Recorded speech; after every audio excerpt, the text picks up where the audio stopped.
Hey guys, how are you? Hey, what's Hey, up? How are you today?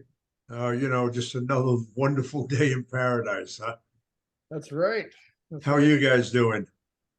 We're doing great, man. We got a lot of fun stuff going on around here. So yeah, we've busy on one hand and we're trying to stay creative and busy at the same time, you know? Staying So, creative is definitely part of it. You guys do a fair amount of R&D work or just kind of work along with whatever your customers are looking for? man, that's a good question because sometimes the R&D side of it, yeah, you do definitely have where they might ask for an effect or a style of printing or this, that, and the other. But we've caught ourselves in the last few years, doing more fulfillment, doing more, a bit more services around what to do with the shirt or the garment after you print it. You know what I mean? Or Yep. maybe polybagging. So sometimes it's a finishing option. So yeah, it's we definitely love to offer what people want. So yeah, I think paying attention and having good conversations with somebody about what they want to achieve is always good, you know. Yeah, absolutely. Sean, how are you? doing well. Hang on a second. I think you can hear me now, right? I'm not going anywhere. I can hear you. Awesome. Doing I good. just quick question, how's the hip doing? Wonderful. I was walking without assistance 3 days afterwards. Nice. Yeah, and now I'm waiting. Next month I'm doing my shoulder. Well, you won't need any assistance on that either, huh? Yeah, no, I ain't Yeah, throwing any shirts for a while. I just postponed my knee surgery. It was supposed to be middle of June and decided that's really not a good time. So moving it over to after show season, which will be probably second week of October. Yeah, This way I I'll have the rest of October, November, December to recover before January's show starts. yeah, I had mine done October 20th last year. I'm gonna So it's a probably good be in it's a good about time that. of year to do it. Yeah, sounds Except like not where it. you live, because you got a lot of slippery stuff out by you. I know, but you know what? During the summer, not a good time. I mean, just came down to that. And you're right. You know what? If it snows, I'm not going out. Then again, it's a good excuse to not have to shovel the driveway. So my wife will get to do all of that work. In any event, um, both of you guys are, all you guys are from Georgia. I'm the only one from Colorado right now, but let's see who else is showing up. Ah, Tony. Okay. So I got to ask, which came first, The chicken or the your egg? your Terminus T's or Terminus in The Walking Dead? Terminus teas. Actually, yeah, it's true. It's funny. And um when they announced the name in the comic books, they call it New Terminus, actually is what they call it. Because uh legend has it. No, the history books say that Atlanta was once called Terminus City back then, because it's where the railroad terminated, the Pacific to Atlanta Railroad. So they just called it way back in the Terminus City, uh, or Terminus for the terminal, and then changed it. There was a bunch of different names, like Marthasville was one name at one point, and there was another name, and then Atlanta for the Atlantic Ocean is where we got Atlanta from. So, anyways, I didn't want to call it Atlanta Tees or Georgia Tees. I was trying to think of the cool, gritty way to say it, and I remember the whole Terminus thing and thought that'd be a it goes with Terminus T. So I was like, hey, that works. So And that's so did you see an influx of business or people hitting you up when they had that episode start playing? yeah, definitely 100%. And also with the way we do our marketing and stuff like that, with the way meme marketing does like that, we actually put out a shirt that there was a scene where I think the character Maggie wrote maybe even blood on the wall, or maybe spray paint, or I can't remember. She wrote a note to everybody like, meet me, somebody see me at Terminus or something like that, giving directions, meet me at Terminus. I just add the word tease to the scene, and then we put out a shirt. So hey, meet me Nice. at Terminus tease. So my Walking Dead fans knew what it was, but no, people definitely did that. And instead of having to be hardcore, like, well, no, we use that as an opportunity to have conversation and make community instead of be like, we were the original ones. You don't want to, if someone notices, you don't want to be defensive about it. You want to be like, well, you might want to educate them, but then let them know the story, or get them excited that we have something in common now that we can talk about besides Oh, yeah. t-shirt. You know what I mean? Especially. Exactly. So, yeah. Cool. All But right. Hey, Tony, how are you? Nope, can't hear you. You're muted, or you're not on anyway.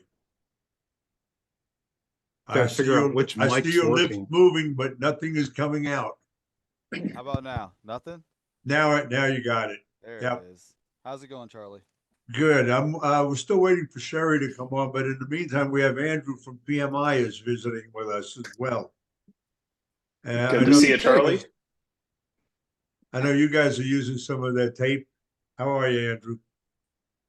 Good. How are you doing, Charlie? Terrific. Gives you a chance to take an hour break from work, huh? Yeah, there you Yes, exactly. Anyway, Sherry is supposed to be on. How are you guys doing with your easy frames? Any of you? We got it set up. We got them Thursday, and then we're about to do some testing at the end of the day today. Get some stretched. All right. Well, if you need to, let me know, and I can certainly, put a Zoom session together and go through it with you guys if you wanted to. We're getting we got to find a table to bolt the safety bar down. Yeah, even if you don't, I mean, I do mine down in my basement. I'm not bolted through a table, so as I'm stretching, I just hold the end of the screen and go through it until you feel comfortable with it. But yeah, we're gonna rig up a table. We've got a back room set out, and then we're gonna start doing that today. Okay, Tony, how are you doing with yours? Ours are doing pretty good. The 250s, we've had a couple of them rip already, but I think that is issues with where the mesh meets the metal. So one of the things I did, I went online and I pulled up a lot of the YouTubes that Sherlock put out, and they have a couple of things on there that I thought were interesting on how to correct the panel when you put it on and it isn't squared up. Right. And generally that's when you end up ripping one, is when it's kind of skewed off to a side.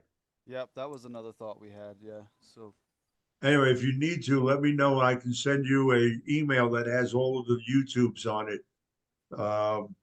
And you can kind of see which one it is that might give you a hand on how to correct that. Well, send that to me, Charlie, because it's hard. It's not easy finding their videos, especially anything that's current.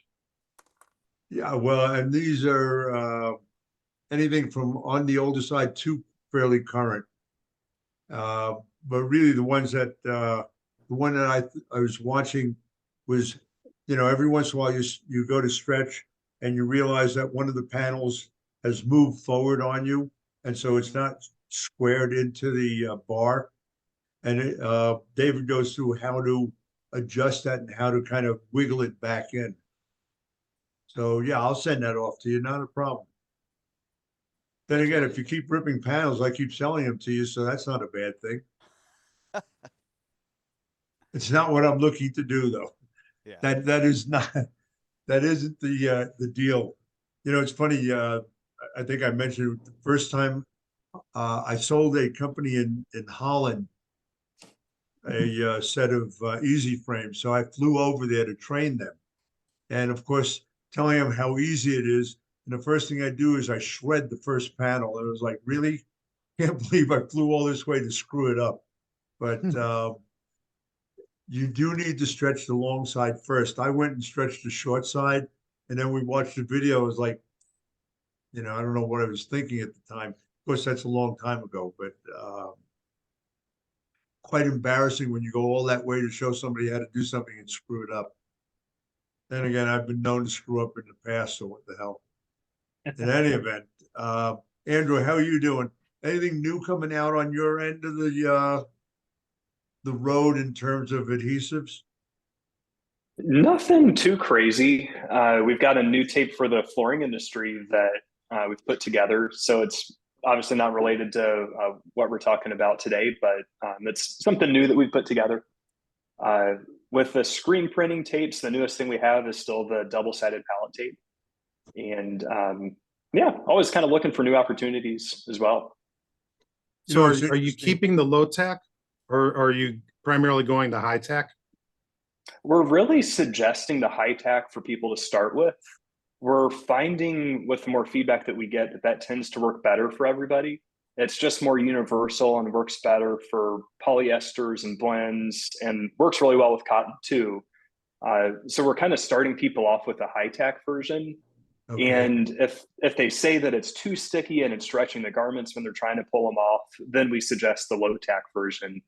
I would say 90% of the people like the high tack when we start them off with that. And we're still keeping the low tack version. Don't plan to get rid of that. That's still really popular because that was the first one that we came out with.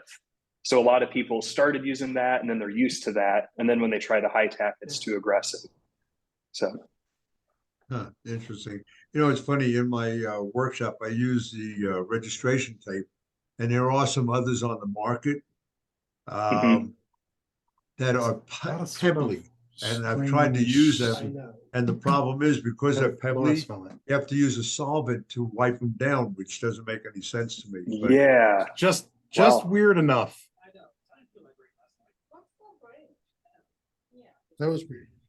this is what happens when you have your wife working with you. No, Adam's having me smell a sandwich. He goes, "Is this bad?"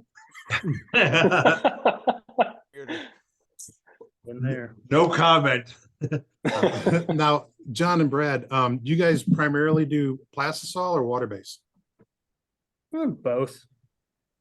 Is there one that you do more of? It's probably about an equal 50-50 because we do a lot of discharge underbases with plastisol on top, and it really depends on the customer too, because a lot of people, we don't really do high solid acrylic.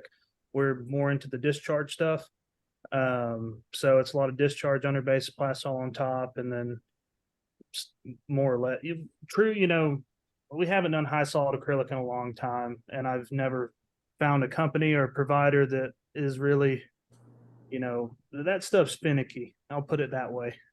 Have you how do you do the flash to get the discharge underbase started before you start dropping down the plastic? Well, it depends. Like if you use like a clear base or something, you don't really need to flash it. It's just you have to be pretty astute on your colors and how they migrate and know your mixing system and all that kind of stuff. But if you're using what we do, CCI makes a product called U-Base, and it is a formulation with a little bit of white in there and a lot of discharge base, but we do a custom blend with Aquarius stuff to get the right kind of texture and flash and all that stuff. But really, you want if you want something bold and poppy, you bake the heck out of it and then lay your colors on top of it. And especially with butt to butt stuff, it makes a world of difference and not having a plastisol underbase on that. So I like using it for big spot color stuff, bulky butt to butt registration and stuff like that. Cool. Hey, you guys, so I just got in some puff ink for the first time in I don't know how many years, a long time. But for whatever reason, over the last, I don't know, 3 or 4 shows, I've had so many people come up and say, "Hey, we're doing puff," and it's like, "Really, you're doing puff? Why?" I always loved sponge puff, and to deal with regular puff, I haven't dealt with it honestly in well over 10 years, but it seems to be making its way back again. And so I've gotten a bunch of puff base. And what's interesting, I worked with a particular company in Pennsylvania that is always fairly innovative. So when I was with them last, they gave me 2 shirts, which I really did enjoy. One was kind of pretty cool, only because of the number of colors. It's a 11 color discharge, which I think is kind of crazy, but you know, they do it for in-house for their staff. But the other shirt that they did was a puff shirt.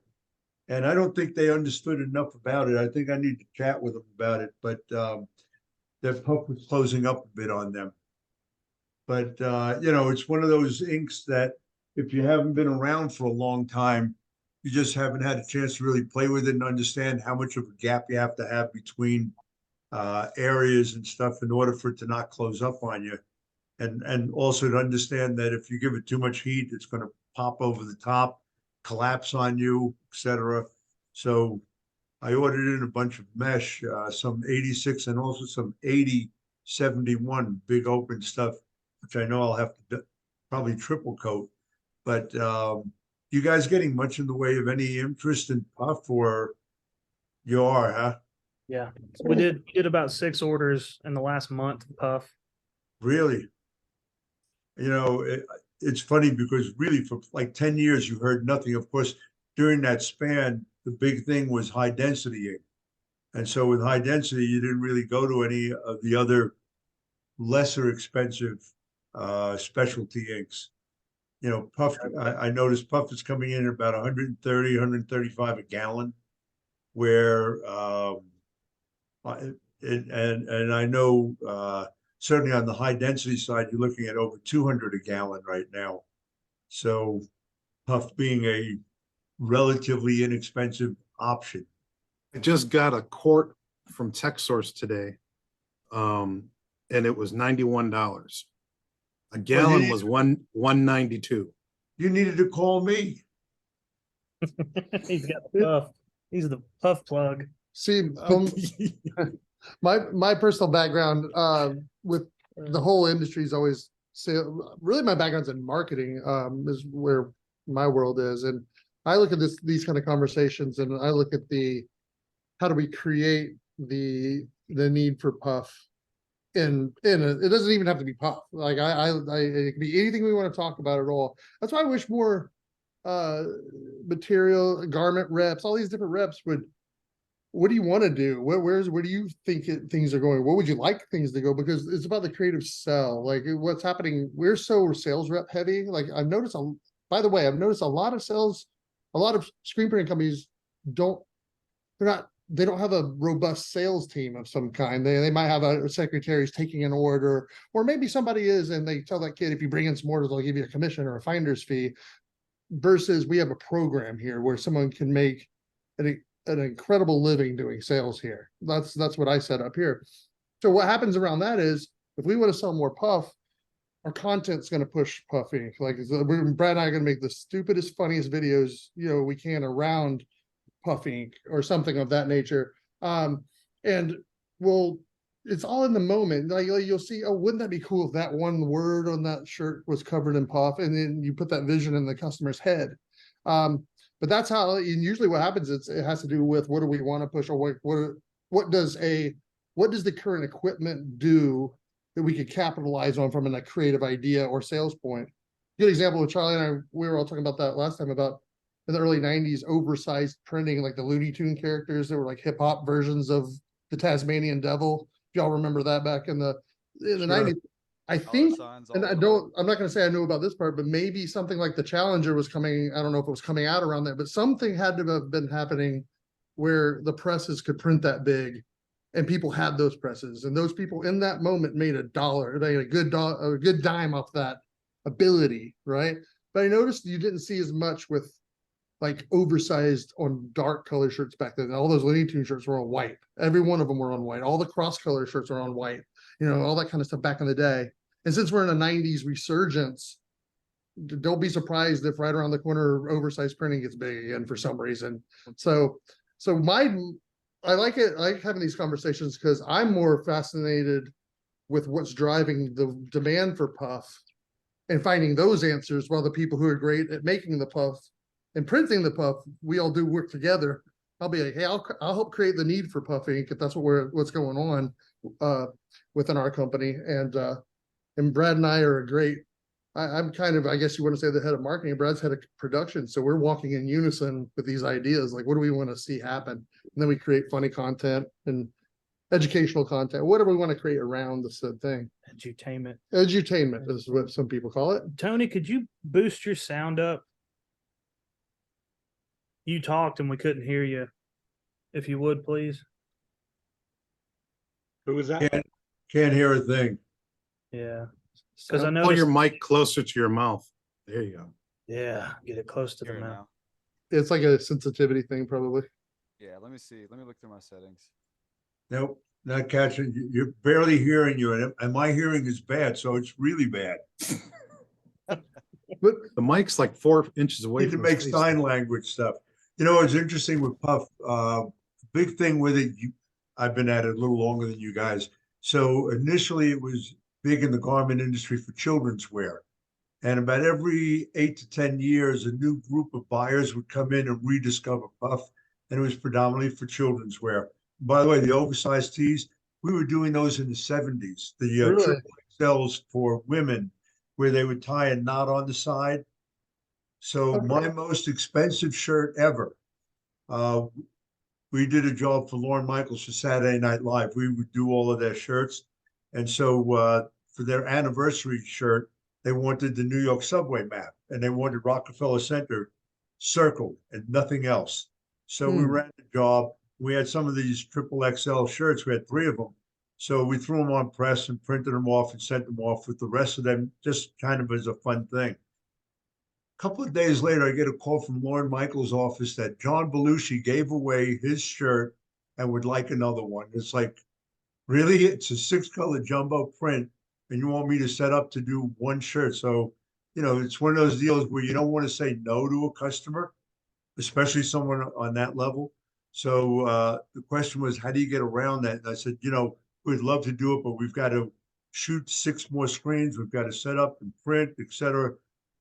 Remember, this is about 1978, 79. I said, you know, it's going to run about $300 for the shirt. And the answer was, okay, do it. And it was like, really? As we were we still had the screens. As we were putting them up on the press, we would hand strike it. Probably took us 20 minutes. We sent them 2 shirts instead of 1 for the $300. But, Wow. you know, the oversized stuff was definitely big at that time, as was Puff slightly after that, but really heavily on the children's wear and then over to women's wear more than anything else. And then, of course, the art departments got creative and started to use it in a really productive manner. And I'm curious to see how things come together now. I've got a couple of shirts that people have given me that have Puff on them. Not bad. Still not the most creative stuff I've seen, but I'm actually going to do a seminar on special effects, including Puff, at the Fort Worth show later this year. So we'll see how that comes together. Curiosity. That's cool. You guys are doing. You guys do a podcast and stuff also, don't you? Yeah, we John? do.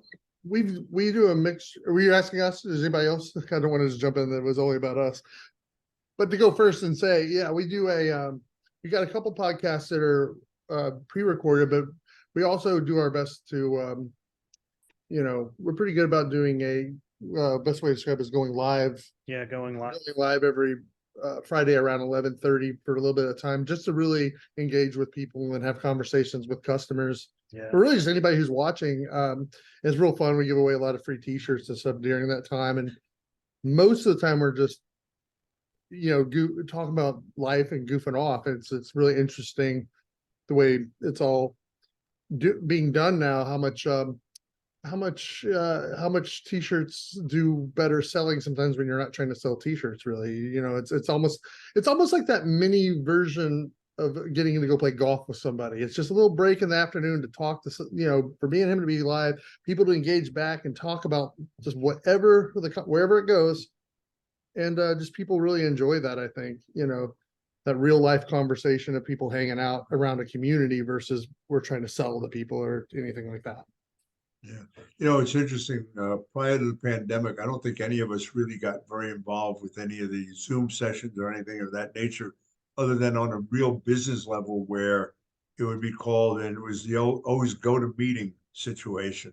Mm. And of course, since the pandemic hit and nobody could really do face to face at that point, then Zoom kind of jumped in there and seems to still be holding fairly well, I guess. I noticed, like Marshall Atkinson does quite a few of them. I do my every other week one as much as I can. Like this one is quite informal. I mean, I know Marshall is very structured on his, and that's just the type of person he is. Me, I'm about as unstructured as I can figure out how to be, and if I could, I'd be even less structured. But I just think it's kind of an interesting thing and a fun thing when you can just kind of get on and chat. And the whole idea of trying to get on and sell a T-shirt. Why would you want to do that? You want to kind of keep it to a less business, more personal level. And if the T-shirt happens to get sold in the process, terrific. Right. Same thing on this thing. No one is on here trying to sell anything, or at least not formally. And, it's kind of an open discussion. I mean, if you guys want to chat about anything else. By the way, I'm almost done with my second book. My first one, Dane is trying to get it all organized so that it actually comes out in a spiral version now. But my second one's been actually a lot of fun. I've got to keep going back and throwing in new photos and stuff. But So you're trying to sell a book, and then you were trying to sell more mesh earlier. yes, exactly. And frames. I mean, as long as we're going to Yeah. go and push on this. And how about some puff as long as you're in the middle of it? The problem is this, I don't sell puff. What I deal with on frames and stuff is really next to nothing. The same thing with tape. Yeah, I don't push any of this stuff. I mean, my feeling is if you can't find it on your own, I'd be happy to help you. But if you can find it on your own, you go for it. Having had a supply house for 13 years and being out of it since 1995, I still have some connections, but that's not my business. My business is going in and straightening out technical problems and teaching techniques and procedures. That I do for a living. All this other stuff, fun, keeps my fingers warm, writing whatever I need to write. But other than that, no.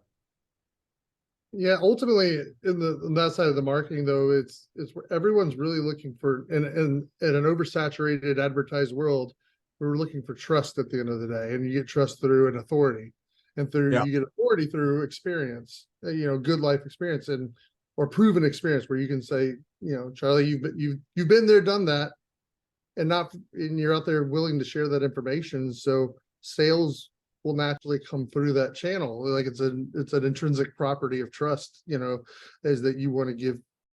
Essentially, we're paying attention to somebody, right? That's that. I always say in my marketing presentations, I always say, attention is the most valuable thing we have. Our attention. That's why we even say we pay attention or do not pay attention. We talk about it like it's currency, and it's like why give somebody your attention? That's your focus and your time. And you're trading that, and eventually most of us feel good once we've seen a good YouTube video on something and they're like, man, I think I want to buy that now because that makes sense to me. I feel educated, or I feel like these guys are bullcrapping me. No one likes to be sold to. So that's why social media is powerful, and it's funny because it works at the niche level now. Not many of us, if it works at the top level, that's just commercials, like a commercial you saw on TV. But I'd much rather have a conversation, or hopefully a conversation like this helps somebody to know that if we've all used those frames you were talking about, then they're a good buy. That's why we even bought them in the first place, because I had enough people in the industry. Actually, just me speaking at a lot of the impressions shows and that kind of stuff. I got doing those kind of events and stuff helps me get educated, because I do better sitting down and learning about, tell me from an experienced person why this is really important. Why do you choose this? Why is it better? That's more powerful for most of us than a really good commercial. Yeah, well, I would agree. By the way, I have David on. David is with Sherlock. He's the son of Jim and Sherry. And so if you do have any questions specifically about Sherlock, we'll get David to jump on. And if not, that's okay too. And actually, Sherry is going on as well. So between the two of them, they should be able to answer any questions. And if there aren't any, I'm sure they'll be happy to be kicking back and listening in. Absolutely. Hey, Tony, just not hearing you. Can anybody hear me now? Do I just need to talk louder? There you go. Sounded David, Our son, David? yes. Hi, Sherry. I told him, Tony, you're on mute right now. Oh yeah, I'm sorry. I wasn't talking at that moment. Oh, okay. I didn't know if you had any Yeah. questions. I know you started talking and Oh, I did. I didn't want to interrupt David. He had started talking, but I've got a question, I guess, probably for Andrew and David and Sherry. I guess I've heard about some tape that you would put on the Sherlock frames to keep from pinching that little part where the mesh meets the metal. Is that something that you guys have heard of? Is it the cloth duct tape, the white tape that goes on the back part to prevent the metal from pinching the mesh and tearing it? Yeah, exactly. Is that something that you guys You know, we don't make anything like that, but one thing that's typically used in Sherlock, they may have their own. But one example is like the Polican 221 tape. yeah. It's like a super aggressive duct tape and can go through the reclaim process, and it works really well for what it's designed to do. And it is pretty expensive stuff, but being that you kind of put it on until you're ready to replace the mesh, it lasts a long time. And what was that called? Yep. It's the Polican, Polican 221 tape, Polyken. Yeah, it's a white tape and I think it runs 20 some odd dollars a roll. Wow. For Yeah. I think it's a 3-inch wide. So does it matter the adhesive? What are the types of adhesives? You got rubber adhesive and what else on the tapes? And does that matter with it going into reclaim tanks? It does. That Polican tape has a rubber adhesive. It's like a natural rubber adhesive. And that does matter with going through the reclaim. If you try to find an alternative for that Polican 221 tape and it has any other adhesive type, like an acrylic, a hot melt, water-based adhesive, usually the reclaim process will tear that adhesive apart and almost dissolve it. So that Polican 221 tape, it's not even just a natural rubber adhesive. It's like a special kind of a natural rubber adhesive that works really well for that. And I know people have tried to find alternatives. There's different brands that are out there, but it's hard to find something that's as good as that Polican 221 tape. I don't know. You sound a little biased to me. We don't even make it. Oh, okay. Yeah. Andrew, It's not I was ours. gonna say, Yeah, but don't worry, Polican will send you a couple of rolls just so that you can play around with it. we just started recently using the quick rip, Yeah. and how long have y'all made that for? We've made it for probably 15 years. Okay, well, dude, it's the best stuff ever. It's Oh, that's awesome. Thank you. awesome. We recently Thank got you. Blue Water Labs, the auto reclaim. So Uh-huh. we've always used PMI tape, always. But we used to just use the straight up blockout tape, the white blockout tape Mhm. for everything. Yep. And we had a dip tank and we would do, pressure wash everything for reclaim. So when we got the blue water, the blockout tape isn't necessarily the blue water's best friend when it comes to beading and all that stuff. The adhesive will beat Mhm. up, but the quick rip, man, that is it changed my life for the better. And I love it. I absolutely love it. That's awesome. Well, thank you. How Yeah, do you like it? the blockout tape is kind of an economy grade tape. If you ever look at our website, you'll notice we don't even have it on there. It's Really? Yeah, it's something that It's strong as hell. I mean, it's strong. yeah, it is. But it's also thinner, and that causes the tape to break in some situations. Uh, Other people have used it for a long time and it works really well, but it's kind of our alternative to someone that's using like a box tape or a masking tape or something that's cheap and can't justify the jump between a $2 roll of tape and a $10 roll of tape. It's kind of that middle ground. Mhm. And because it's not one of our premium tapes, it doesn't work well all the time, but it is way better than a box tape or a masking tape. So it has its use, but it's not something we even put on our website just because the price is lower. And a lot of times people see that and go, "Oh, it's a PMI brand tape and it's cheaper. We'll use it." But then we'll hear that, "Oh, it left residue. I thought you guys made screen tape. It's supposed to work really well for screen printing," and it does work well, but it's that economy grade. So if you leave the tape on for a few weeks or even a few days, it can tend to break. But other people use it and it works really well for them. So it kind of depends on the situation.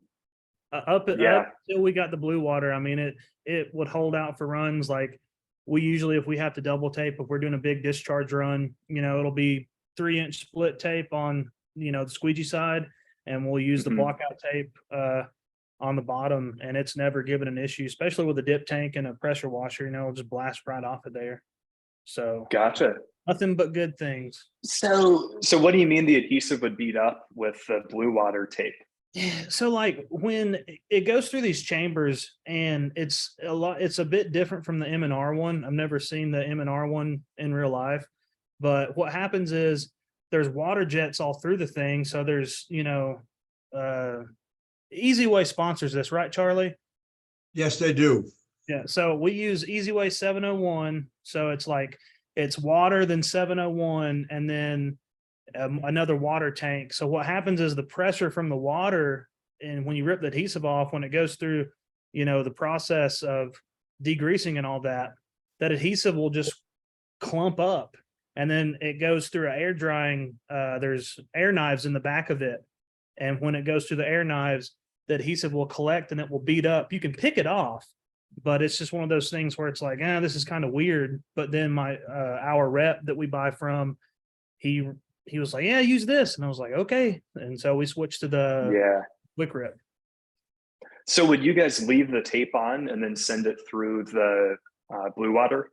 No, Okay, you take it off, but we take it off immediately, and that's probably, we don't let anything sit for a long time. All the QCs, pretty much once they're done packing up an order, taking everything, we stack all the screens up per press, and then we'll just rip everything off, clean everything up, wipe it down with a baby wipe, et cetera, and then send it on to reclaim. Yeah. Just to make sure I'm understanding correctly, so when you say it would beat up, so that the 321 blockout tape, the white, thinner economy grade tape, would it kind of shred a little bit and leave little bits of tape, and then that's what would beat up? Just the adhesive. Okay. There's something about it. The tech that set up the machine, he gave me some technical explanation that I can't remember. I was like, well, it just sounds like the water's, forcibly moving. It's not soluble. The adhesive is not water soluble, so it's getting just pushed around. It's sticking to itself. It's sticking to the ink or emulsion that's, left on there, and it's just creating a little clump. Gotcha. But the quick rip tape doesn't do that. No. Okay, cool. How you liking your blue water system? It's cool. I would recommend it to anybody that does this for a living. Make your life. I've worked with a couple of companies now that have them, and everyone that has them seems to just love the way they're responding. Yeah, the only people that come in with a weirder opinion of it's like the salesman that we didn't buy it from. That everybody comes in and they're like, "Oh, well, it's made out of plastic." I'm like, we've got an M&R Eco Rinse, and even if you're a stickler for keeping something, it's gonna rust. I mean, you're putting a lot of chemicals and stuff in, I would rather have something plastic than metal in a reclaim situation, in my personal opinion. That's just me, though. I thought that from what I saw, I liked the way they trapped the water that was coming out. Company I worked with had had one of the early units where the trap was on the outside. Now they have the trap on the inside. Okay, The ours is still on the overflow. outside. Huh? Ours is still on the outside. Yeah, so you have one of the earlier systems. Because It the shouldn't newer be. one, But- the newer one has a catch on the inside. Hmm. That would have been cool if they would have did that for us. Yeah, well, but in the end, it actually does still do the same thing, but you're right, the outside would have been a little bit cleaner looking without the overflow catch on the outside. Yeah, because they like plastic weld those on. I got to see the tech do it. And when he pulled out his little device, I was like, dude, I need one of these because I could do some wild stuff with it. I just got ideas immediately. Yeah, interesting. Farley, how are you? I'm fine. Hello, Charlie. I just finished my TikTok screen printing session.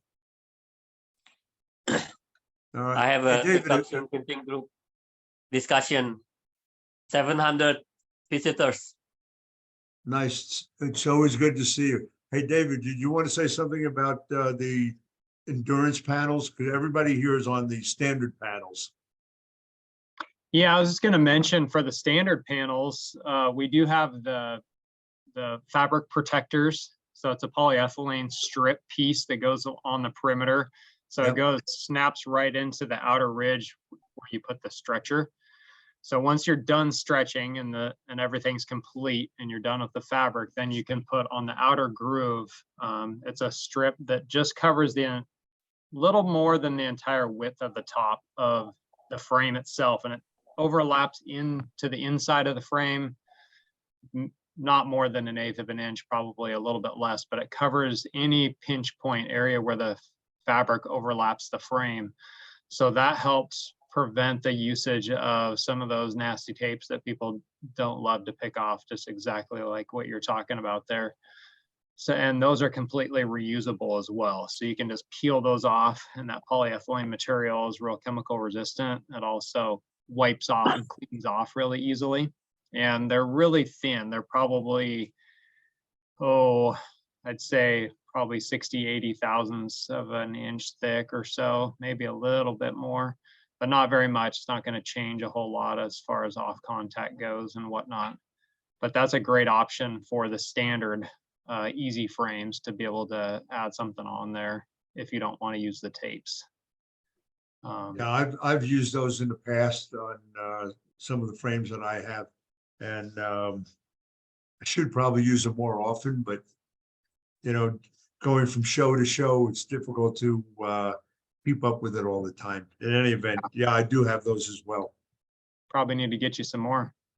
Probably need to. It's been a while, and they do take some abuse at a certain point. Yeah, exactly. Yeah, I didn't know if you want me to mention the endurance panels at all. It does kind of address that at the You same can, time. I mean, I know you guys love the endurance panel. I like the old standard one only because of the color coding, and Yeah, I Yeah. found it easy to work with. But go ahead. yeah, there's definitely pros and cons to both. I love the original Sherlock panels because of how fast they are to put on. Yep. I did that one silly video a while ago.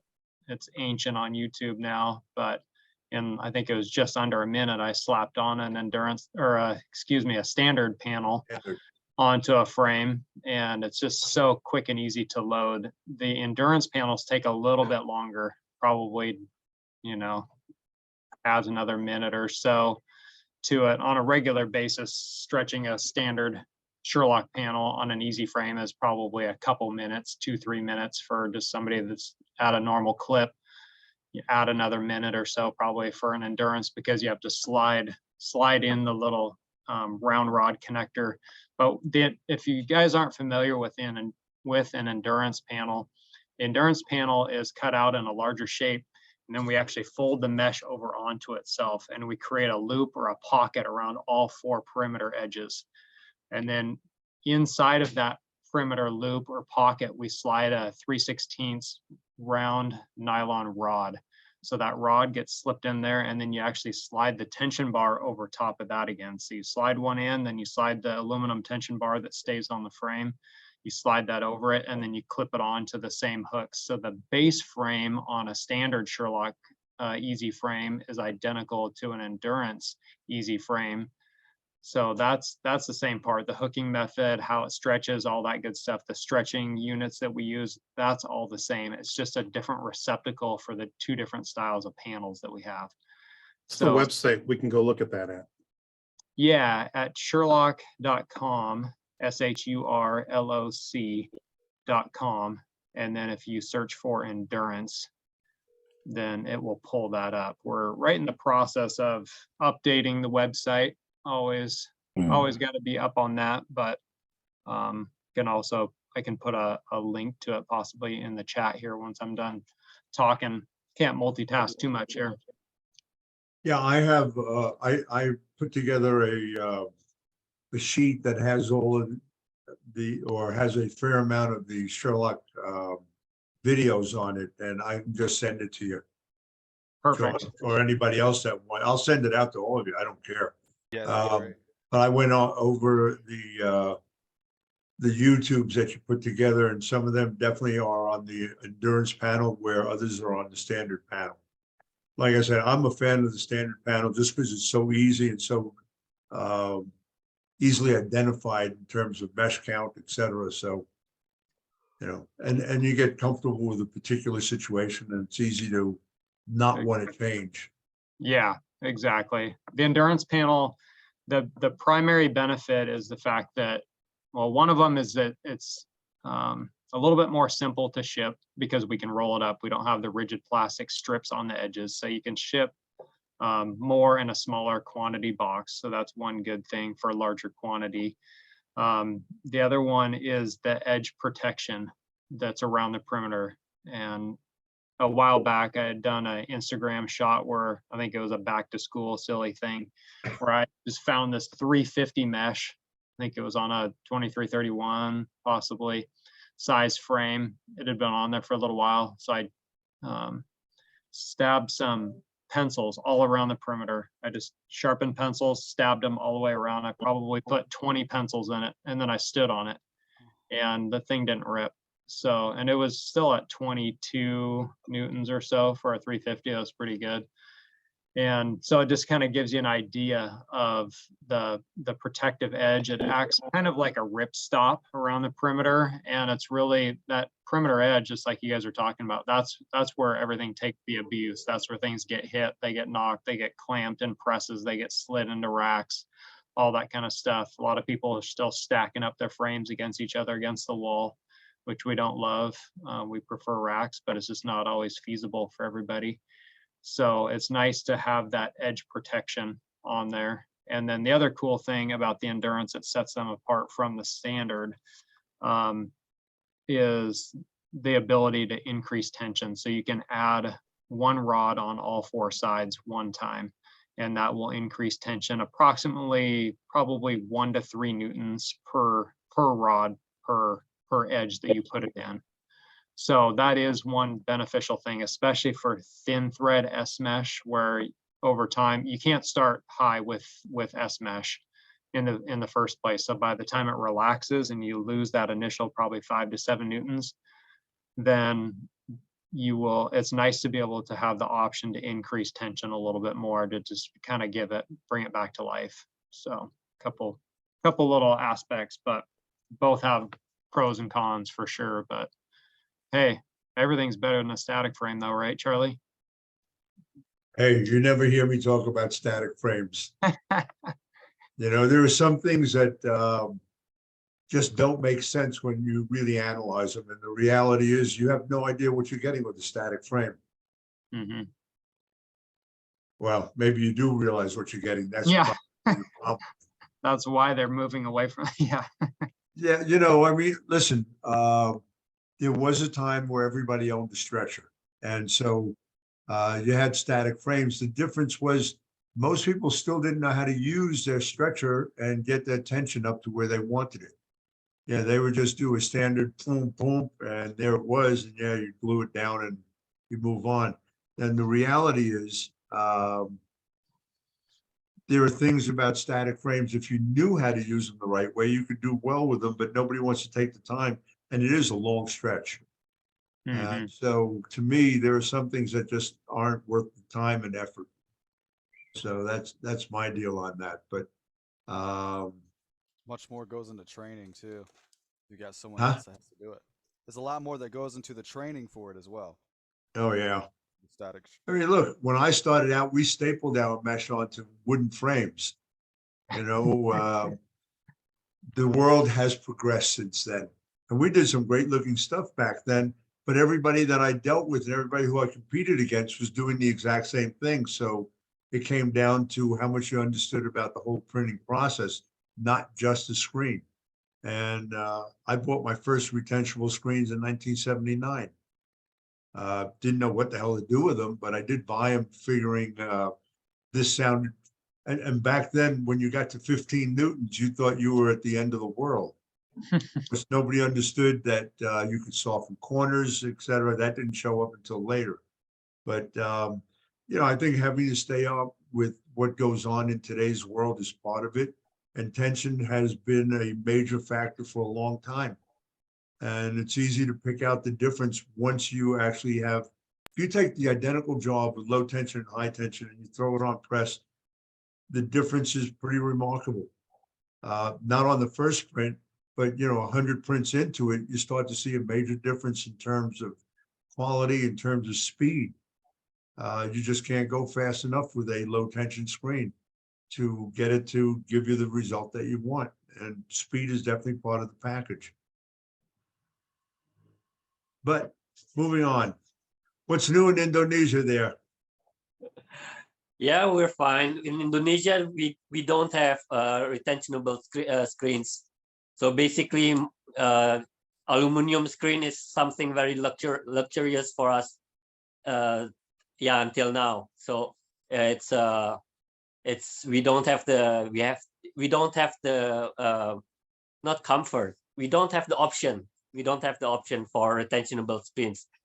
One retentionable screen is almost as expensive as 1 month salary for a screen printer. So in Indonesia, yes, $300 per month, the basic salary for a screen printer, something Yeah. like that. Well, So- and a lot of the people who follow you are manually printing, and so it's on a whole different level again. Yes, exactly. How Yeah. long? How long have you been doing this? How long have you been screen printing? Who? Me? Yes.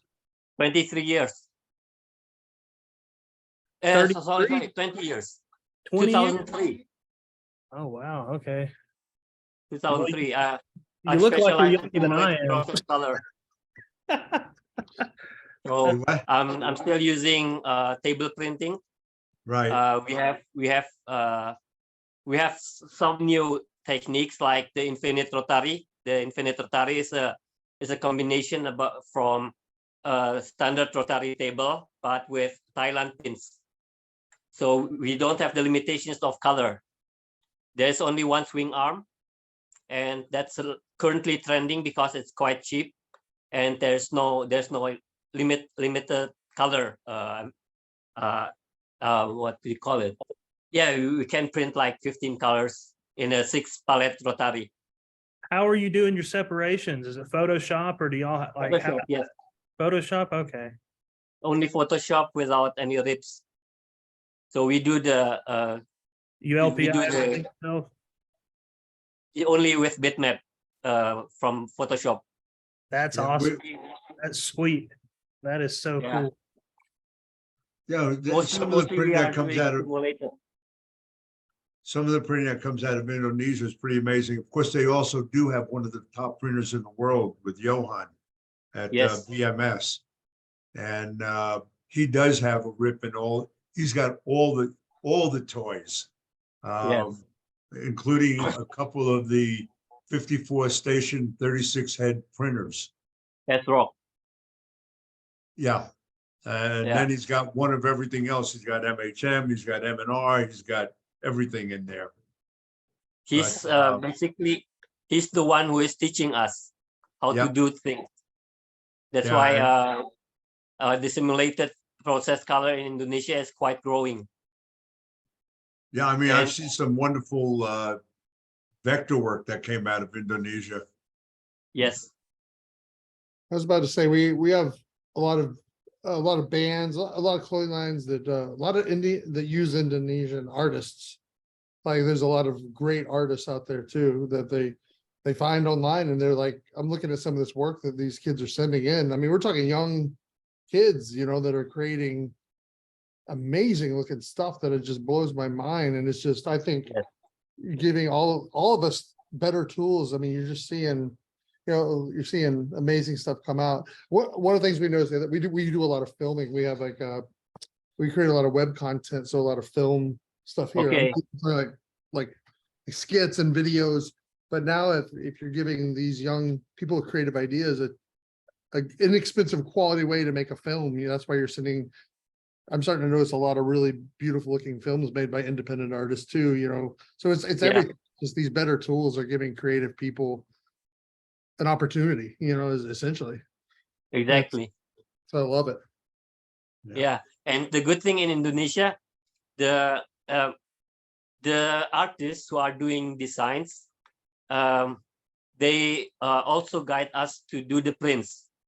So the designs, the complex designs, it's not only available on the computer, but we can also do it on screen printing with a minimum volume of only 12 pieces. Oh, cool. I wish. Yeah. I So like, 8 color simulated process color is a regular job here in Indonesia.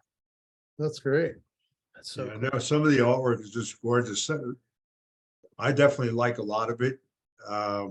Only sorry I didn't go and collect enough of it when I was there. And it's been a long time since I've been there. Yeah. We I are mean- going to make an international event again next year. We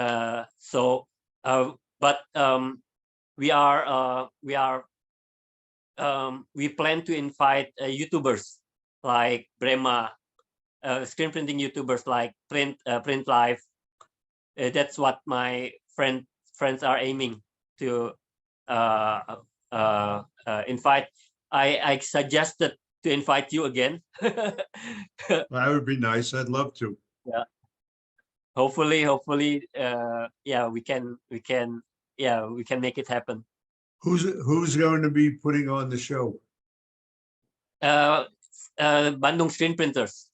So the biggest screen printing event is in Yogyakarta. It's like 3,000 people, screen printers coming. Okay. It's the biggest.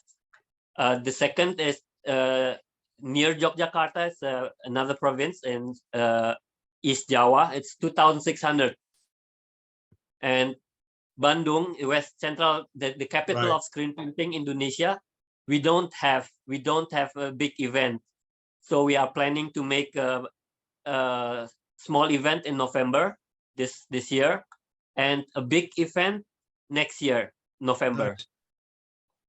Yeah, I mean, I love going up to Bandung. I thought it was great up there. Of course, you know, I enjoyed Jakarta, and actually the first show I did there was in Solo, which I thought Yes. was a really pretty little town. Yeah, Solo Oh, wow. has one of the best screen printers as well. Solo is really good. See, so here's one of the things that always amazes me. There are so many shows throughout the world. You know how few Americans ever go overseas to go to a show? I mean, I'm going to FESPA next month, which is in Munich, which Germany. is a terrific show. But then the following month is the biggest show in the world for garments, meaning everything from manufactured from spinning equipment on down, called ITMA, and ITMA is in Milan this time. The show is 7 days long. The reason it's only 7 days, it used to be 10, but they cut it back to 7 days. and European shows are amazing. And as Okay. far as I'm concerned, so are the shows anywhere overseas. And Americans just don't go to those shows. I don't understand, or not enough Americans do. They have the opportunity to go to another country and to write it off. I mean, wow, what a deal. So next year, the plan is actually not only to make a screen printing show, but also to make a travel package for screen printers from across the world. Like I've been on a screen printing tour in 2020 before the pandemic in Germany. I was teaching simulated process color, and yeah, I planned actually to invite several ink suppliers from Germany to come to Indonesia as well, because we have the screen printer in Indonesia is a little bit different than screen printers across the world. Screen printing here in Indonesia is a lifestyle. It's like a tattoo artist lifestyle. So we are really proud to be screen printers, and we are gathering together not only for looking for equipment or something, or technology or knowledge, but also for having fun. So we have like the screen printing Woodstock here in Indonesia, like 200 tents. So really camping.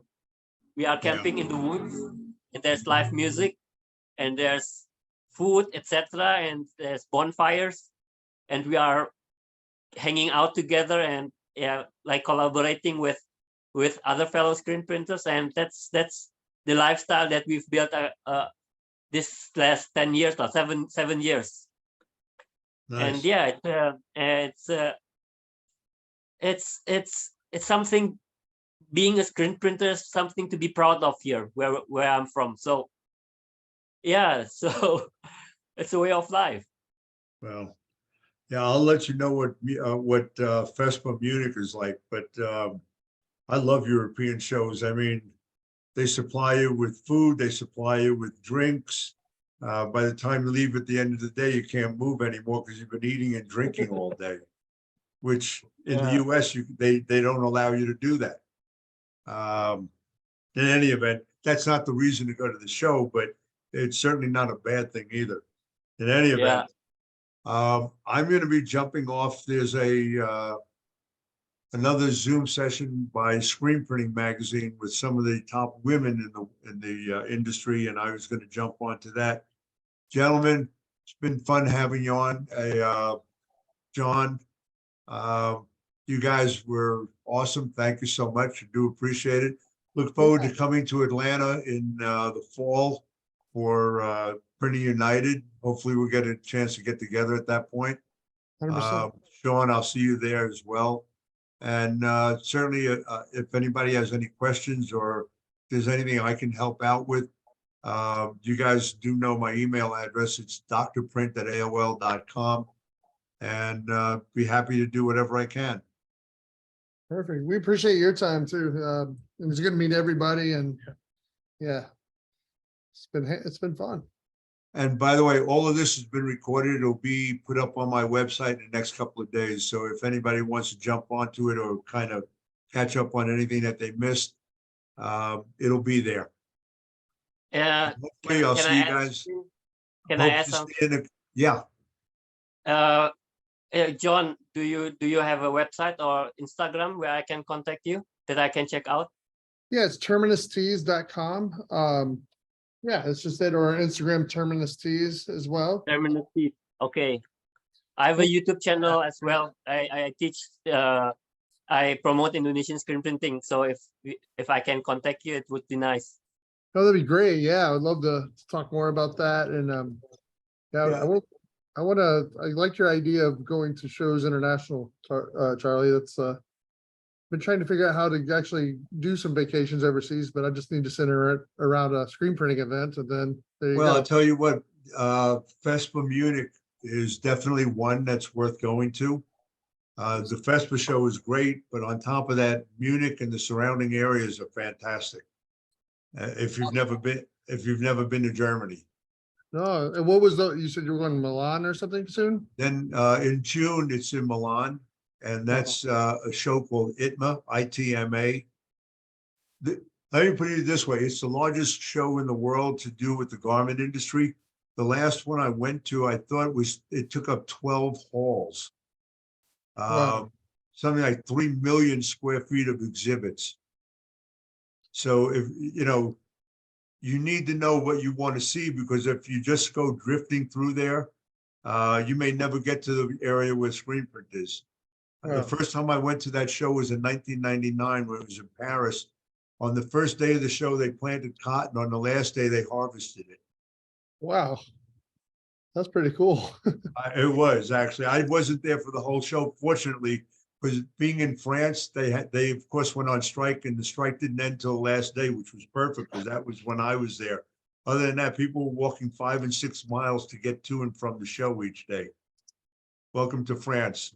The French are known for their situations.